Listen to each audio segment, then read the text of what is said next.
우리가 살아가다 보면 본인의 신앙생활을 하던 모습을 조금씩 할 때가 있죠. 제 주변에 이제 남자분들이 있고 이렇다 보니 본인이 주일 학교 다닐 때 어떠한 경험이 있었던지에 대해서 이야기를 많이 듣습니다.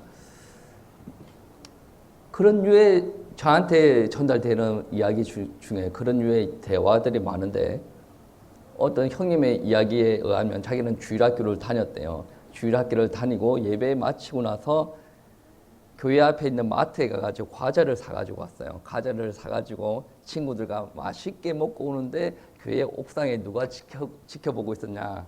주일학교 남자 선생님이 지켜보고 있었대요. 그래서 다 올라와. 교회 옥상에 다 가가지고 얼찰러 받고 엎어, 그래가지고 야구 빠따로 내리치고 그거를 당했대요. 그러면서 우리는 주일은 돈은 안 써야 된다라고 배웠다. 여러분, 주일에 돈을 안 써야 됩니까? 써야 됩니까? 우리 이선선 집사님 아침에 오실 때 택시 타고 왔잖아요. 예. 보통 때 택시 타고 올 때 얼마 타고 옵니까? 1,300원. 맞아요, 근데. 불러가지고 또. 주일날 돈을 써야 됩니까? 말아야 됩니까? 예?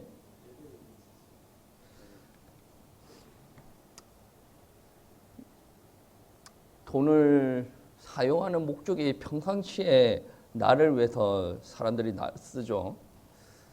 평상시에 돈을 쓰는 것도 나를 위해서 안 쓰는 사람들은 주일을 그렇게 돈 쓰는 것에 대해서 조심을 할 필요가 없지만은, 평일에 나를 위해서 사는 사람이 주일까지 나를 위해서 산다 그러면 그거는 한번 돈을 쓰는 거 보고 경계를 좀 해야 되지 않는가.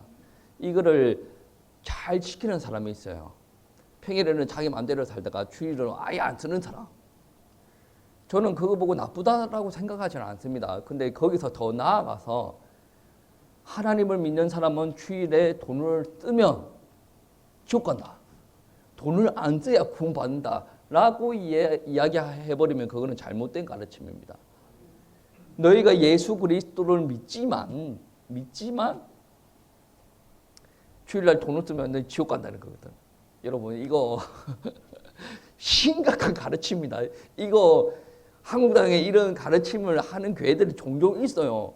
여러분, 우리가 한번 생각해 보세요. 주일날 어쩔 수 없이 돈을 썼다라고 생각해 봐요. 그것 때문에 여러분 지옥 갑니까? 여러분 천국 가는데 뭐 지장이 생깁니까? 여러분, 여기부터 우리가 십자가를 바라보는 이 관점이 많이 달라집니다. 여러분, 저희가 살아가다가 죄를 조그만 거 지을 수도 있지 않습니까? 그것 때문에 물론 그 죄도 안 지어야 되지만 그 죄 때문에 지옥 가는 거 아니잖아요. 그럼 다윗 지옥 갈게. 아브라함 지옥 가야 되잖아요. 바울도 지옥 가야 되잖아요. 그것 때문에 지옥 가는 게 아니란 말이에요. 십자가를 믿는 사람은 그 십자가 안에 완벽한 복음이 있습니다. 그 완벽한 복음이 뭐냐면 정말로 바울같이 사람 때려 죽인 그 바울 같은 사람도, 남의 안에 강간한 그 다윗과 같은 사람도 십자가의 복음이면 원죄뿐만이 아니라 자범죄, 미래까지 모든 죄를 다 해결받습니다. 그리고 내세 문제, 죽어서 어떻게 되는 문제까지 다 해결받습니다. 십자가의 복음은 완벽합니다. 그 십자가의 복음은 완벽하기 때문에 우리 삶이 조금 부족하다라고 하더라도 천국에 가는 데 지장이 없습니다. 여기서 안 믿는 사람이 교회에 왔다 갔다 하면서 내가 조금 실수를 한다. 그거는 지옥 가는 거죠. 노골적으로 천국과 지옥 이야기를 해서 죄송한데, 그러면 목사님들 이런 이야기 하지 않습니까? 이걸 해야 하나님께서 하시고 그 천국 갈 거 아니까, 이런 이야기 종종 하시는데, 여러분, 십자가는 완벽한 복음이라고 이야기했지 않습니까? 그 안에는 생명도 있고 능력도 있습니다. 우리가, 여러분, 우리 장로님 같은 경우에는 예전에는 1년에 한 번씩 예배를 드렸어요. 요즘은 일주일 내내 예배 드립니다. 일주일에 하루에 2-3번씩 드리는 그것도 능력입니다. 무슨 말을 하고 싶냐면, 하나님의 능력이 나한테 오잖아요. 그러면 예전에는 일주일에 한 번 예배 드리는 것도 힘들었어요. 근데 그 능력이 나한테 들어오면 그 능력이 시키는 대로, 하나님의 말씀이 시키는 대로 우리는 살아갈 수가 있다는 거예요. 하나님의 능력이 없는 사람들한테는 야, 주일날 돈 쓰지 마. 그게 심각한 문제가 되어질 수도 있어요. 근데 우리 가운데 하나님의 능력이 있고 말씀과 생명이 있다 그러면 그게 심각한 문제가 되어지지 않습니다.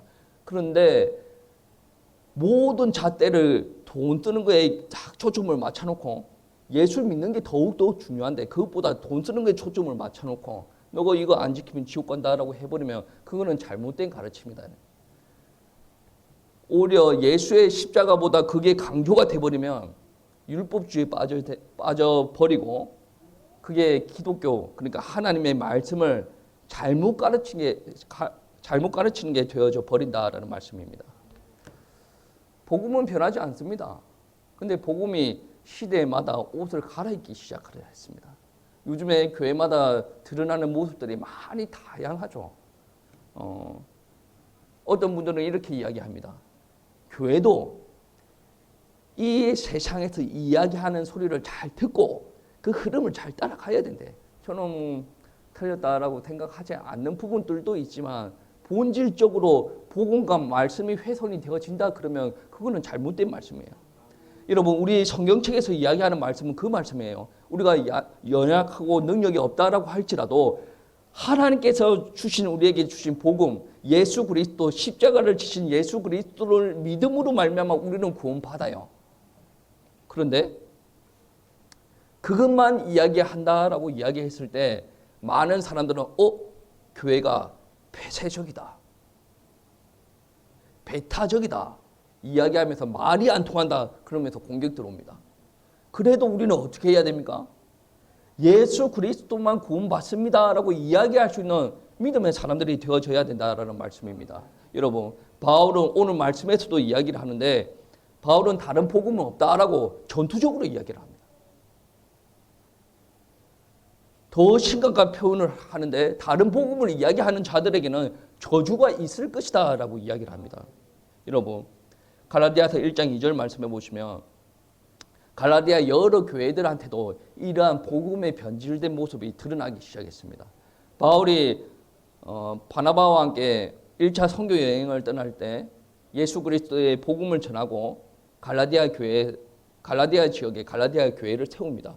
근데 이 복음이 들어간 지 몇 년이 지나지 않아서 갈라디아 교회에 이상한 복음이 들어오기 시작합니다. 거짓 교사들이 말씀을 전하는데 어떤 말씀을 전하냐면 그리스도를 믿는 것을 거부하지는 않아요. 근데 그리스도에 믿는 것만으로 충분하지 않다. 그러면 너는 무엇까지 해야 되냐? 할례까지 받아야 된다. 그리고 예수를 믿고 할례도 받고 구약의 율법을 모두 다 지켜야 너희는 구원받는다라고 이야기를 해버린 거예요. 여기는 어떻게 보면 좋은 말씀인 것 같아요. 어떻게 보면 좋은 말씀인 것 같아요. 그런데 그리스도의 유일성, 완벽성, 완전성을 부정하는 거예요. 저는 단언컨대 이 땅에서 율법을 완벽하게 지킬 수 있는 사람은 단 한 명도 없습니다. 율법을 주는 것은 이거를 다 지켜야 너는 구원받는다 그런 의미에서 율법을 준 게 아니거든요. 구분시키기 위해서 그런 의미를 줬고 우리는 여전히 죄인이고 하나님의 은혜가 필요하다는 게 율법을 우리한테 주신 목적입니다. 그런데 다 지켜야 구원받는다? 그거는 옳지 않아. 하나님의 의도에 하나님께서 다 지키면 좋아하시겠지만 다 지키고 십자가를 안 믿는다 그러면 하나님의 의도에 벗어나는 거 아닙니까? 그러니까 제일 중요한 것은 무엇이냐면 십자가는 우리가 죄 가운데 있지 않습니까? 우리가 죄를 지었기 때문에 하나님께서 우리 죄를 보고 진노하셨어요. 그 진노의 문제가 해결이 되어야 되는데 십자가에서 예수 그리스도가 흘리신 피로 말미암아 하나님께서 기뻐 받으시고 하나님께서 진노하셨던 것을 다 푸셨습니다. 그리고 우리가 하나님을 만나게 되었고 우리 죄의 문제가 해결이 되었어요. 그리고 십자가 안에서 사탄의 머리를 다 부쉈다라는 겁니다. 그러면 십자가는 완벽한 거예요. 우리가 잘못 살은 것은 별개로 십자가의 능력만 우리가 믿으면 구원받는 겁니다. 아무리 우리가 못 살아도 배운 거 없고 능력이 없다라고 할지라도 십자가만 믿으면 우리는 구원받는 거예요. 십자가의 능력이 그만큼 위대하고 가치가 있다라는 말씀입니다. 우리 성도님들, 이게 십자가가 유일하다, 구원에 있어서 유일하다, 완전하다, 이거를 자꾸 허무너뜨리는 사상과 뭐 말씀들은 그거는 적그리스도입니다. 십자가만 믿어가지고 되어지는 거 아니야 라고 이야기해버리면 십자가가 흔들리기 시작해요. 십자가는 그대로 내버려 두고 믿는 사람이 행동이 잘못되었으면 그 행동으로 하나님께서 원하시는 방향으로 설정을 해주는 거지, 구원에 이 사람이 완전히 안 믿었다 그러면 십자가 들어갔는가 안 들어갔는가 좀 확인을 해볼 필요는 있어요. 근데 십자가가 없는 사람들한테는 구원받을 수가 없다라고 이야기하지만 십자가가 있는데 구원받을 수 없다. 그럼 우리는 어떻게 해야 됩니까? 그 구원은 이미 임했어요. 완성은 안 됐죠. 그러니까 구원은 이루려고 경주하는 자로 달려가야 된다라는 말씀입니다. 여러분, 오늘 말씀해 보시면 7절 말씀에 다른 복음은 없다라고 이야기를 합니다.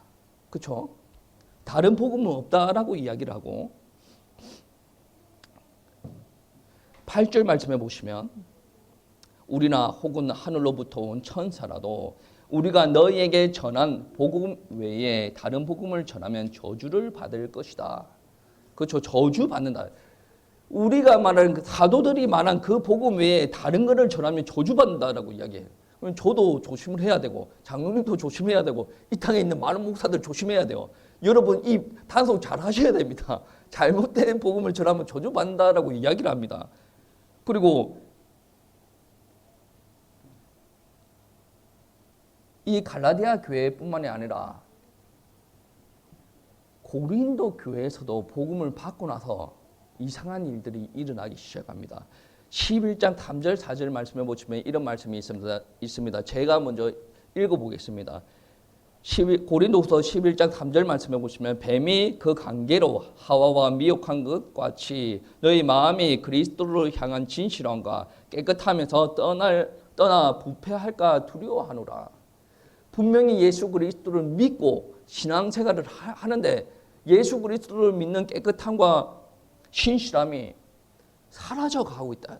그거는 분명히 점검을 해야 됩니다. 이 사람들이 처음에 예수님을 믿고 신앙생활을 했는데 삶이 하나님께서 원하시는 삶이 아니다 그러면 가르침을 줘야 되고, 이 사람이 믿는다라고 하고 예수 그리스도를 믿는다라고 하고 신앙생활을 했는데 그리스도의 모습이, 그리스도인의 모습이 드러나지는 않아요. 신앙생활을 한다고 하는데 모습이 드러나지 않습니다. 그러면 점검을 해봐야 되죠. 처음부터 안 믿을 수 있었다는. 그리고 고린도후서 11장 4절 말씀에 보시면 이런 말씀이 있습니다. 우리가 전파하지 아니한 다른 예수로 전파하거나 혹은 너희가 받지 아니한 다른 영을 받게 하거나 혹은 너희가 받지 아니한 다른 복음을 받게 할 때에는 너희가 잘 용납하는구나. 고린도 교회에서도 하나님의 복음 말고 다른 복음을 받을 때는 잘 받아들이는 거예요.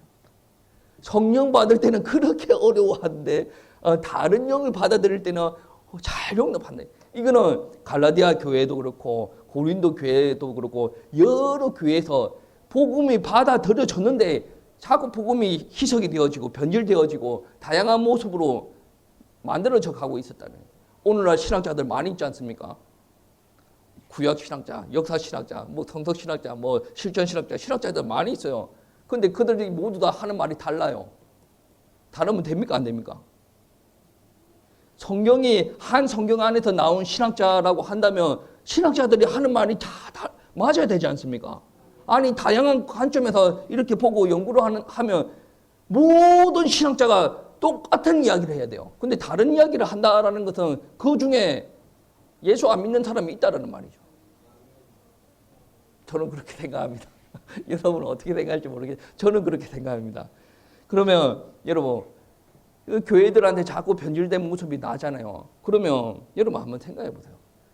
도대체 사도들이 전한 복음이 무엇인데 바울이 전한 복음이 무엇이기에 이런 복음을 전하지 않으면 저주받는다라고 이야기를 하고 이 복음을 잘 받아들이지 않고 복음을 받아들이고 나서 너가 이상하게 살아간다라고 이야기를 합니까? 바울이 전하는 복음이 무엇입니까? 로마서 1장 말씀 올려주세요. 로마서 1장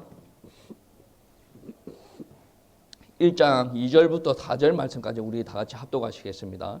이 복음은 하나님이 선지자를 통하여 그의 아들에 관하여 성경에 미리 약속하신 것이라.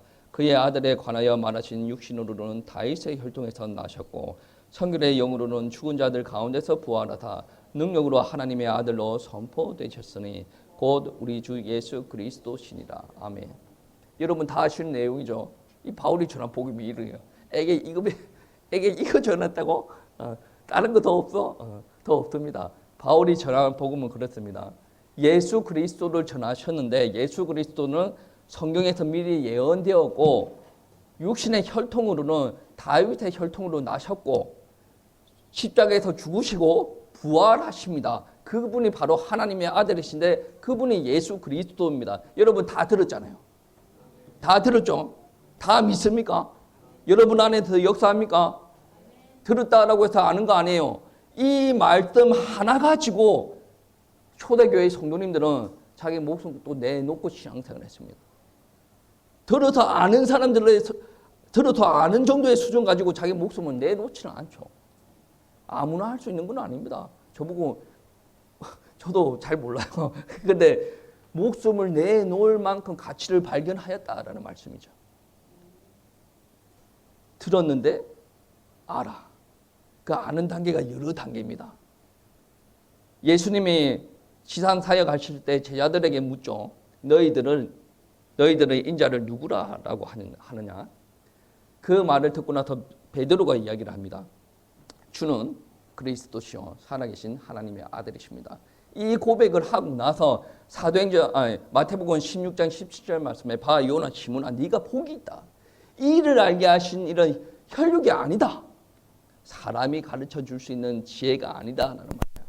그러면 제가 이렇게 이야기했다라고 해서 고개 끄덕끄덕하는 정도의 수준의 알미 아니라는 거죠. 이를 알게 하시는 것은 하늘에 계신 아버지께서 알게 하셨다. 이거는 계시의 영역입니다. 여러분 어떤 사람은 성령 이야기하면 아무런 감이 없어요. 근데 어떤 사람은 성령 하면 뭔가 느끼는 바가 있어요. 어떤 사람은 성령 하면 성령 받으면 끝이라고 이야기하는 사람들도 있어요. 이게 왜 각기 계층마다 다 다르냐면 그 성령이라는 단어 안에서 받은 은혜가 다르단 말이에요. 그런데 그리스도라는 단어 안에서 받은 은혜가 전혀 없다라는 것은 몇십 년 동안 교회 다녔는데 그리스도라는 그 단어 안에서 하나님의 아들 예수 그리스도에게 받은 은혜가 없다 그러면 어떻게 말을 하면 불행한 겁니다. 그게 없다라고 한다면 하나님의 은혜를 단 한 번도 받은 적이 없다라고 해도 저는 무방하다라고 생각합니다. 왜 그러냐면 복음을 듣고 예수 그리스도의 은혜를 말씀을 받고 나서 믿어지는 게 신앙생활의 첫 발걸음이다. 이게 믿어질 때 사람이 이해가 된다, 믿어진다, 그래서 믿어야지 뭐 이렇게 되어질 수도 있는데 그거는 진짜 믿는 게 되어질 수가 없습니다. 진짜 믿어지려면 이거는 사람이 믿을 수 있는 능력이 아닙니다. 처음에 사람에게 죄가 들어오고 나서 하나님을 아는 지식들이 다 없어졌어요.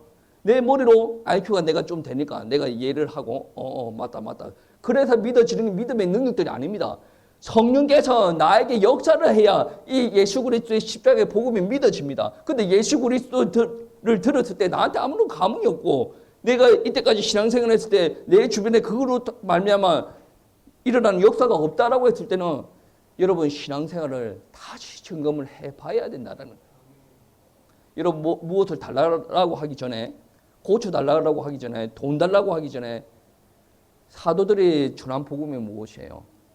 예수 그리스도의 복음이에요. 거기에 대해서 성경 말씀이 자연스럽게 번역이 잘 돼가지고 나한테까지 왔어요. 근데 내가 예수 그리스도의 복음에 전혀 관심이 없어. 이거는 교회 안에 있어도 이거는 하나님의 백성이라고 이야기할 수가 없어요.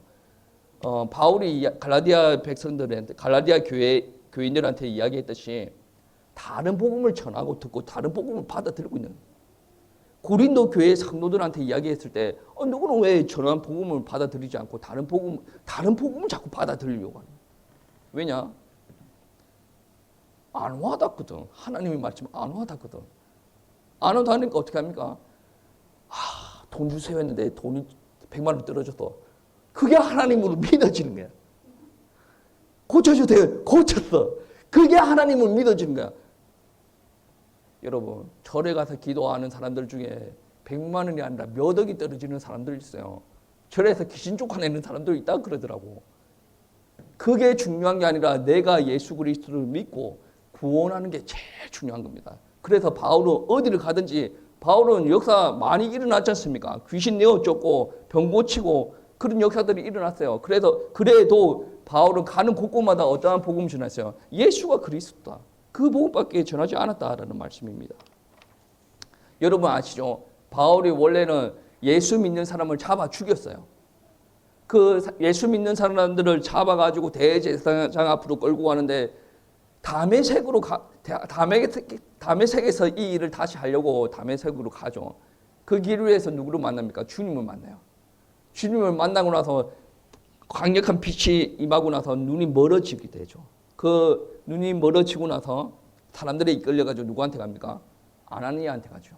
그 아나니아가 예수님 믿는 사람이거든. 그 예수님 믿는 아나니아한테 안수기도 받고 눈이 벗어지기 시작해요.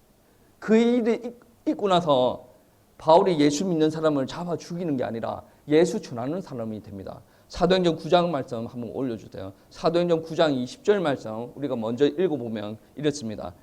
그 눈에 비늘이 벗겨지고 나서 즉시로 각 회당에서 예수가 하나님의 아들이심을 전파하니라고 이야기하죠. 회당이 어디입니까? 유대인들 아닙니까?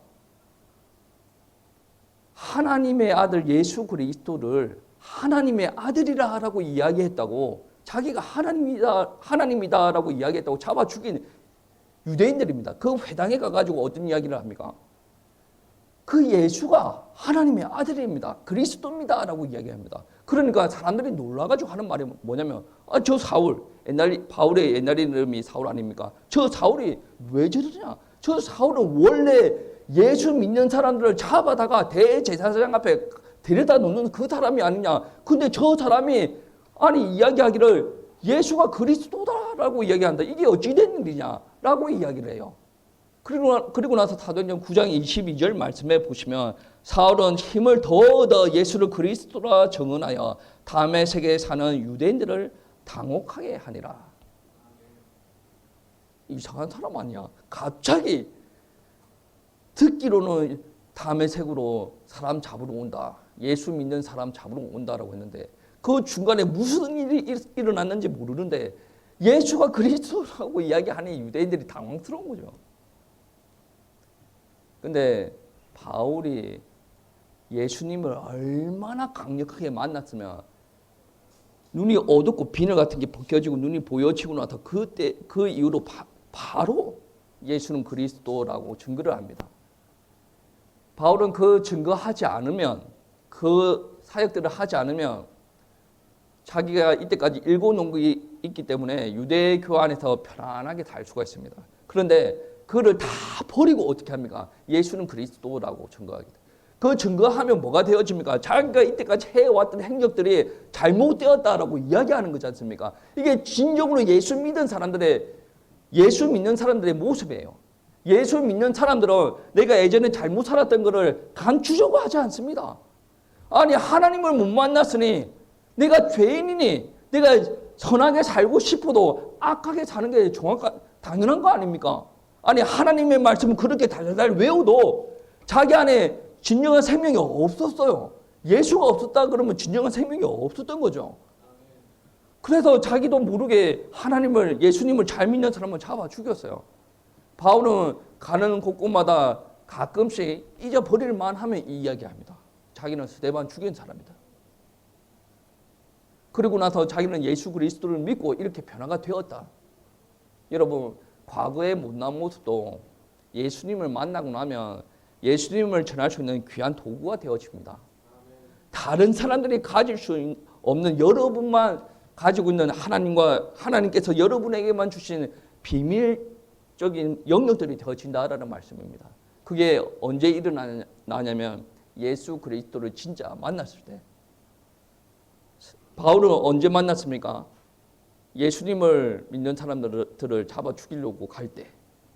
오늘 오전에 본문 말씀에 마가복음 5장의 혈루증 여인은 길거리에서 예수님을 만났을 때 만나더라도 제대로 만나야 된다. 그래야 하나님의 말씀은 이제부터 무엇을 전해야 된다는 게 명확하게 드러난다는 거예요. 그리고 사도행전 17장 2절과 3절 말씀 한번 보세요. 여기서도 회당에서 말씀을 전하는 내용입니다. 2절에서 3절 말씀 우리 다 같이 합독하시겠습니다.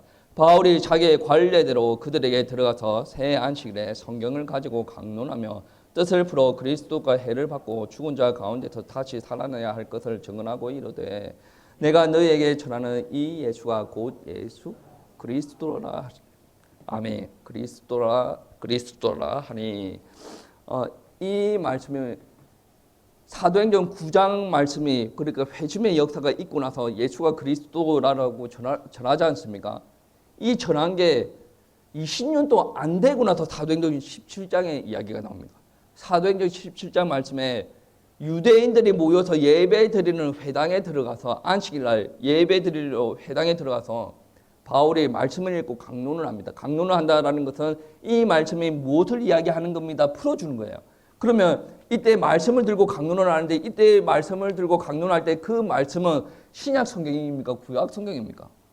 구약이겠죠. 그러면 구약 성경을 읽고 하는데 바울이 여기 새 안식일 동안 이 성경을 읽을 때마다 강론하는 내용이 뭐냐? 이분이 바로 메시아, 우리가 기다리는 메시아입니다. 그리고 얼마 전에 그 십자가에 매달려 죽었던 예수 있지 않습니까? 그 예수가 그리스도입니다. 우리가 기다렸던 메시아, 그분이 바로 메시아입니다. 그리스도입니다. 그 이야기를 했다는 거예요. 메시지가 바뀌었습니까? 안 바뀌었습니까? 사도행전 9장과 사도행전 17장이 메시지가 바뀌어지지 않았어요. 바뀔 이유가 없죠. 바뀔 이유가 없어요. 왜냐? 복음은 바뀌지 않습니다. 근데 시대의 요청에 따라 자꾸 복음이 바뀌어지려고 해요. 그때마다 하나님께서 누구를 들으시냐면 복음 위에 선 사람, 말씀 위에 선 사람을 하나님께서 들으신다라는 말씀입니다.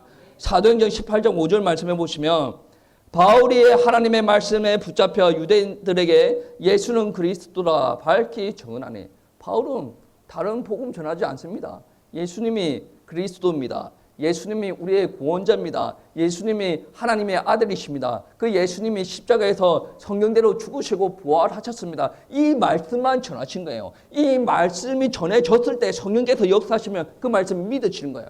그러면 죄악 가운데 잡혀있던 흑암 가운데 잡혀있던 사람들이 건짐을 받는 거예요. 이게 아주 단순한 내용이고 단순한 논리인데 단순하지 않아요. 왜냐? 우리 사람은 가르치고 전할 수가 있는데 이 말씀을 받는 사람들은 알아들어도 근본적으로 영적으로 변화가 되어지는 것은 가르치는 사람이 변화시키는 게 아니라 하나님께서 변화시켜야 돼요. 그러니까 우리가 이 말씀 듣는 사람들을 최고로 잘 변화시키려면 내가 책을 많이 읽고 내가 어디서 뉴스를 보고 뭐 이거 다른 좋은 이야기 들어서 말을 해서 변화시키는 게 아니라 근본적으로 하나님께서 변화시키기 좋게 하려면 하나님의 말씀을 있는 그대로 전해야 됩니다. 예수 그리스도 있는 그대로 전해야 됩니다. 바울은 이러한 복음 전했어요. 베드로는 어떤 복음 전했습니까? 사도행전 3장 2장 26절 말씀에 오시면 이런 말씀이 있어요. 사도행전 2장 오순절 사건이 있고 난 이후의 설교입니다. 사도행전 2장 36절 말씀에 그런즉 이스라엘 온 집은 확실히 알지니 너희가 십자가에 못 박은 이 예수를 하나님이 주와 그리스도가 되게 하셨느니라. 간단하게 이야기하면 누가 얼마 전에 예수 죽였잖아. 그 예수가 하나님의 아들 그리스도입니다. 그 이야기를 누구한테 했습니까? 예수를 잡아 죽였던 유대인들 앞에 하는 거예요. 유대인들이 참으로 오래스러운 게 뭐냐면 그 말을 듣고 울면서 회심을 하고 돌아오는 역사가 일어납니다. 물론 베드로도 대단하죠. 그 역사는 누가 역사하는 거예요? 하나님께서 역사하시는 거예요. 회심의 역사가 일어나려면 우리는 무슨 말씀을 전해야 되냐면 예수가 그리스도입니다. 우리가 많은 문제들 가운데 있어요. 그 문제들 가운데 구원받으려면 누구를 믿어야 됩니까? 예수를 믿어야 돼요. 예수님은 하나님이세요. 하나님의 아들이십니다. 우리를 구원하시기 위해서 육신을 입고 온 예수님은 메시아십니다. 이런 확실한 믿음이 있어야 된다는 말씀이죠. 그러한 말씀의 역사가 있고 나서 사도행전 5장 42절 말씀에 그들이 사도들이 날마다 성전에 있든지 집에 있든지 예수는 그리스도라고 가르치기와 전도하기를 힘썼다라고 이야기합니다. 베드로가 사도들이 이러한 사역들을 하셨다는 거예요. 사도 요한도 이러한 말을 동일한 말을 합니다. 요한일서 5장 1절 말씀에 예수께서 그리스도의 이심을 믿는 자마다 하나님께로부터 난 자니 또한 나으신 이를 사랑하는 자마다 그에게서 난 자를 사랑하느니라. 어떤 말씀을 합니까? 예수께서 그리스도이십니다. 바울도 예수는 그리스도, 베드로도 예수는 그리스도, 요한도 예수는 그리스도, 여러 사도들이 예수는 그리스도 이야기를 합니다. 그리고 나서 이 가르침을 받았던 사도들에게 가르침을 받았던 평신도들은 어떻게 이야기를 했는가? 여러분 어떻게 생각하십니까? 사도행전 18장 24절부터 28절 말씀 한번 올려줘 보세요. 예, 우리가 24절부터 28절 말씀까지 우리 다 같이 읽어보시겠습니다. 알렉산드리아에서 난 아볼로라 하는 유대인이 에베소에 이르니 이 사람은 언면이 좋고 성경에 능충한 자라. 그가 일찍이 주의 도를 배워 열심으로 예수에 관한 것을 자세히 말하며 가르치나 요한의 침례만을 알 따름이라. 그가 회당에서 담대히 말하기를 시작하거늘 브리스길라와 아굴라가 듣고 데려다가 하나님의 도를 더 정확하게 풀어 이르더라. 아볼로가 아가야로 건너가고자 하므로 형제들이 그를 격려하며 제자들에게 편지를 써 영접하라 하였더라. 그가 감에 은혜로 말미암아 믿는 자들에게 많은 유익을 주니 이는 성경으로서 예수는 그리스도라고 정언하여 공중 앞에서 힘있게 유대인의 말을 이기미르라. 좀 복잡한데 간단하게 말하면 그렇습니다. 아볼로라라고 하는 사람이 있어요. 이 사람은 언변도 좋고 복음에 대한 열정이 뛰어납니다. 그리고 많은 사람들 유대인들한테 많은 말씀을 전하는데 어떤 말을 전하냐면 다양한 예수에 관한 말을 전합니다. 근데 예수에 관한 말을 어디까지 전했는지는 정확하게 알 수는 없어요. 근데 사도행전 18장 말씀에는 어떻게 이야기를 하냐면 요한의 침례밖에 모른다. 물 침례밖에 모른다라는 말이에요. 그러니까 성령 침례에 대해서 몰랐다라는 말이에요. 이거는 복음을 완벽하게 알았다라고 이야기할 수가 없어요. 왜 그러냐면 성령이 언제 온다라고 이야기했습니까? 사도행전 2장 말씀에 오순절 사건이 일어나죠. 그 오순절 사건에 일어나가지고 불이 막 붙습니다. 그 불이 붙을 때 베드로가 이야기할 때 어떤 이야기를 합니까? 성령이 임했다라고 했을 때 어떤 이야기 했습니까? 요엘서에서 예언되었던 말씀이 이곳에서 이루어졌다. 성령이 우리 가운데 임함으로 말미암아 우리가 방언도 하고 환상도 보고 예언도 보고 그러한 이야기를 하지 않습니까? 이거는 예수를 믿는 사람들이 예수께서 예루살렘을 떠나지 말고 본인의 약속 말씀을 믿고 기다리고 기도하라라고 이야기했지 않습니까? 그 말씀의 결과가 뭐가 되었습니까? 성령 침례가 되었다라는 말씀이죠. 그런데 이 아볼로라고 하는 사람이 성령 침례를 모른다라고 한다라는 사실은 그 예수님에 대해서 전하는데 그 예수님에 대해서 반통가리만 전했다라고 우리가 알 수가 있는 거예요. 근데 이 브리스길라 아굴라는 누구를 통해서 복음을 받아들였어요? 바울을 통해서 복음을 받아들였습니다. 그 바울을 통해서 예수는 그리스도다라는 복음을 받아들였어요. 근데 그 브리스길라 아굴라가 아볼로가 전하는 복음을 듣고 저 사람은 언변도 좋고 열정도 많고 뛰어난데 영향력도 있다. 근데 저 사람이 복음을 조금 더 잘 알면 더 영향력이 있고 더 선한 일을 하겠다 싶어서 이제 공개적으로 대놓고 이렇게 하지 않습니다. 아볼로 참치는 뭐 그렇게 하지 않고 자기네들끼리 모여가지고 성경 말씀을 읽어주면서 예수에 관해서 이야기를 합니다. 그리고 나서 아볼로의 영향력이 더 강해집니다. 왜 그런 줄 아십니까? 27절 말씀에 그렇잖아요. 이는 성경으로서 예수는 그리스도라고 증언하여 공중 앞에서 힘있게 유대인의 말을 이겼다라고 이야기해요. 27절 말씀에 그래요.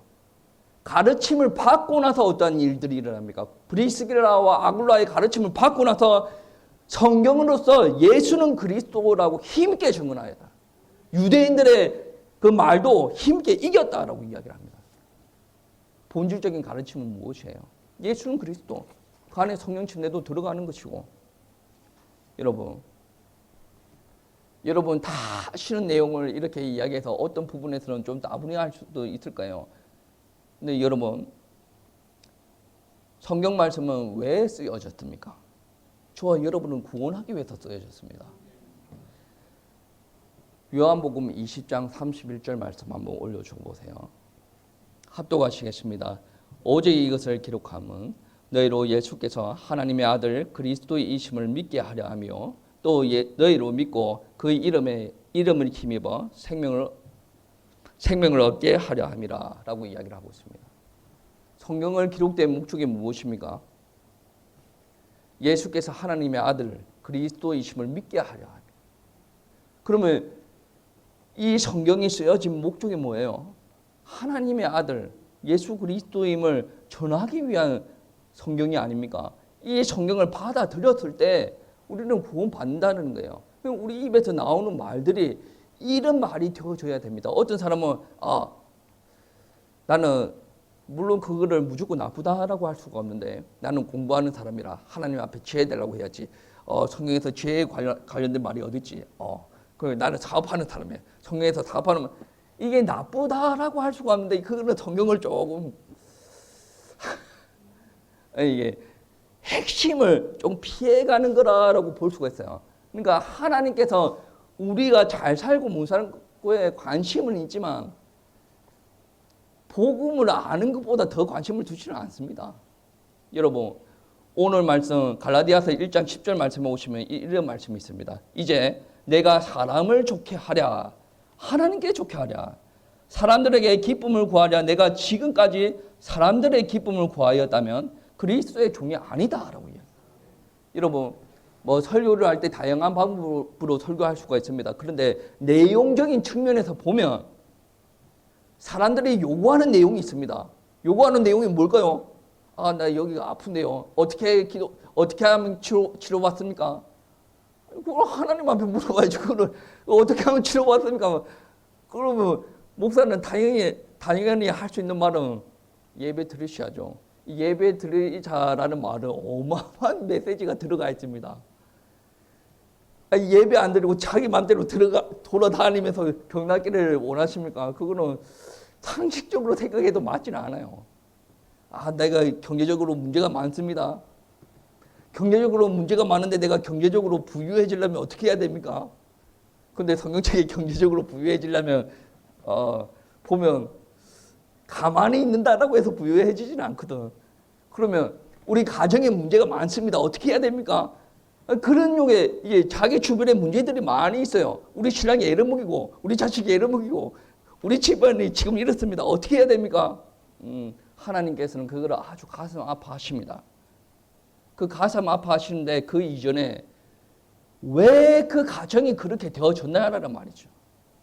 하나님을 안 믿고 하나님의 통치에 벗어나서 자꾸 내가 가고 싶은 양이 제 갈 길을 갔다 그러죠.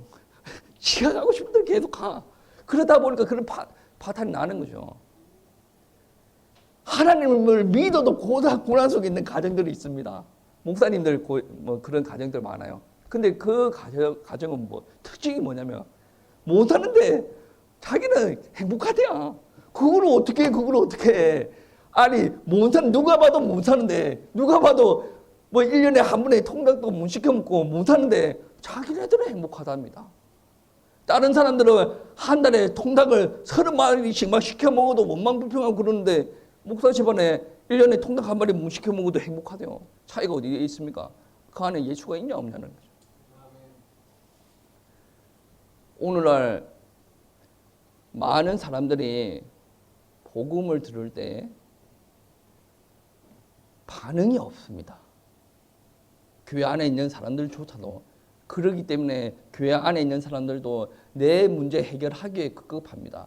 그래서 목사들도 그거를 알고 이용하거나 그 성도들의 눈높이에 낮춰서 이렇게 사역하는 경우들이 많이 있죠. 그거를 보고 잘못하면 저주받을 짓이다.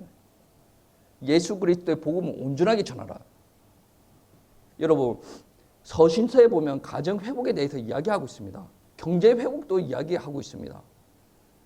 여러분, 우리 하나님께서는 여러분을 어려운 가운데 그대로 내버려 두시려고 하는 하나님이 아니세요. 근데 제일 중요한 것은 뭐냐면 어려운 가운데 있을 때 하나님을 안 찾고 다른 걸 찾고 있단 말이에요. 근데 조금 더 회복되어지면 하나님을 찾겠습니까? 개인적인 생각을 안 찾는다고 봐요. 여러분이 어려우면 어려울수록 뭐 해야 됩니까? 그 자리에서 눈물 닦으면서 하나님 바라봐야 돼요. 그 자리에서 하나님 앞에 기도하는 신앙인이 되어줘야 됩니다. 그게 되어지려면 제일 중요한 게 뭐냐면 하나님은 나의 창조주시고 내가 죄악 가운데 있을 때 나를 건지기 위해서 독생자 아들 예수 그리스도를 십자가에 매달려 죽이심으로 말미암아 나를 구원하셨다. 내가 그 예수님을 믿음으로 말미암아 죄인 되었다가 다시 하나님의 백성이 되어졌다. 그래서 나는 기도할 수가 있는 거예요. 그 기도할 때 우리는 지금 어떻게 해야 됩니까에 대해서 아주 예민하죠. 성경책은 이야기하고 있습니다. 저와 여러분이 반응을 안 해서 그렇죠. 성경책은 어떻게 이야기하고 있습니까? 예수 믿은 사람들 보고 어떻게 이야기하라고 합니까? 제자들 보고 어떻게 이야기하라고 합니까? 이 복음을 내가 먼저 누리고 땅끝까지 가서 전하라. 아니, 성경은 이야기하고 있어요. 성경은 이야기하는데 여러분과 제가 안 들을 뿐이에요. 그래서 제가 자꾸 성경 이야기하는 거예요. 구원 받았으면 이 구원의 은혜를 충만하게 누리고 성령 충만 받아서 가서 전하라.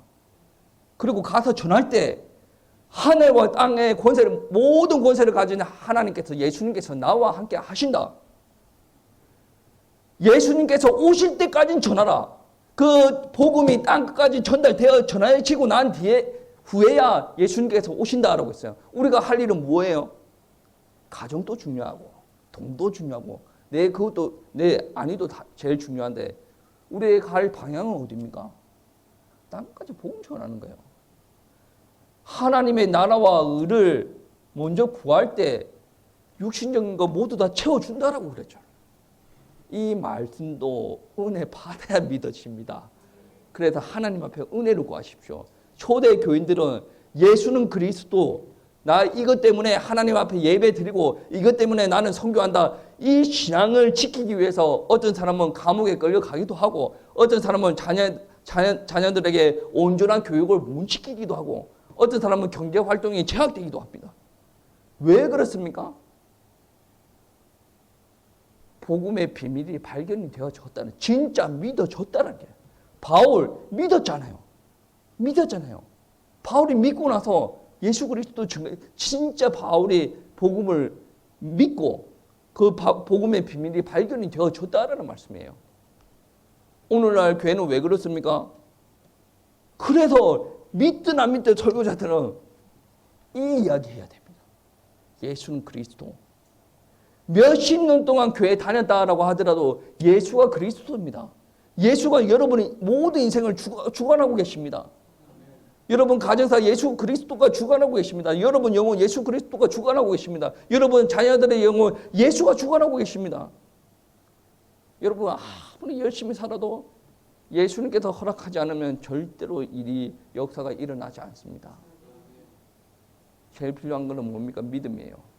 그리스도가 나의 구주 되신다. 그리스도가 예수님께서 그리스도다. 이 복음에서 다른 복음이 전달이 되어지면 저주받습니다. 저주받습니다. 그래서 유튜브 설교 보다가 이 설교 말고 이 내용 말고 다른 이야기 계속 하신다. 유튜브 그분한테 욕하지 말고 끊으세요.